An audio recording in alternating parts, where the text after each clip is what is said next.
कोई भूत देखते लोग।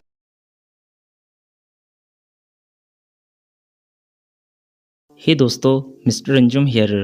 दुनिया में लोग अजीबो-गरीब तरीके से मर रहे हैं, लेकिन कोई नहीं जानता कि ये सब क्यों हो रहा है। So subscribe the channel and let's start. कहानी की शुरुआत होती है दो अमेरिकन सॉफ्टवेयर डेवलपर्स बेन और शॉन से, जो अमेरिका से रशिया जा रहे थे। इनके एरोप्लेन की लाइट कुछ देर के लिए बंद हो गई, मगर जल्द ही सब ठीक हो गया और वो सेफली मॉस्को लैंड हो गए। यहाँ पर वो अपनी ऐप के लिए इन्वेस्टर से बात करने आए थे। इन्होंने ये भी देखा कि दो अमेरिकन लड़कियां उनकी ही ऐप यूज कर रही थीं। फिर जब वो इन्वेस्टर के ऑफिस पहुंचे तो यहाँ पर उनके ही साथी स्काइलर ने इनकी ऐप का आइडिया चुराकर आगे इन्वेस्टर को भी बेच दिया था। ये देखकर इन्हें बहुत गुस्सा आया, मगर इन्हें ऑफिस से निकाल दिया गया और इसी गम में वो क्लब चले गए। लेकिन यहाँ पर भी उनका दिल जलाने के लिए स्काइलर एक खूबसूरत लड़की के साथ मजे लूट रहा था। यहीं पर इन दोनों ने दो लड़कियों को देखा जो उनकी ऐप यूज कर रही थी। इनमें एक का नाम एनी और दूसरी का नाम नेंटली था। ये दोनों इनसे बात करने लगे और तभी लाइट चली गई। इन सब के फोन्स बंद हो गए। शहर के सभी लोग बाहर सड़कों पर निकल आए, जिन्हें आसमान में पीली रोशनी दिखाई देने लगी और जल्द ही कई सारे पीले हेवले जमीन पर उतरने लगे। एक हेवला शॉन के ग्रुप के पास भी आया, जिसकी रोशनी कम हो गई। लोग काफी ज्यादा डरे हुए थे। तभी एक पुलिस वाले ने उस हेवले को डंडे से छूने की कोशिश की, लेकिन इस हेवले ने पुलिस वाले को अपनी तरफ खींचकर भस्म कर दिया। ये देखकर तो लोगों में भगदड़ मच गई। हर कोई अपनी जान बचाने लगा। ये हेवले बाकी शहर में भी उतरे और इन्होंने लोगों को इसी तरीके से भस्म करके मारना शुरू कर दिया। दरअसल ये कोई अजीबोगरीब मखलूक थी जिसे इंसानों के अलावा सब कुछ ग्रे नजर आता था। इसका मतलब था कि वो इंसानों को जल्दी डिटेक्ट कर लेते थे। इन हेवलों ने कई और इंसानों की जान ले ली। एक बंदे ने शराब की बोतल उनकी तरफ फेंकी और आग देखकर वो हेवला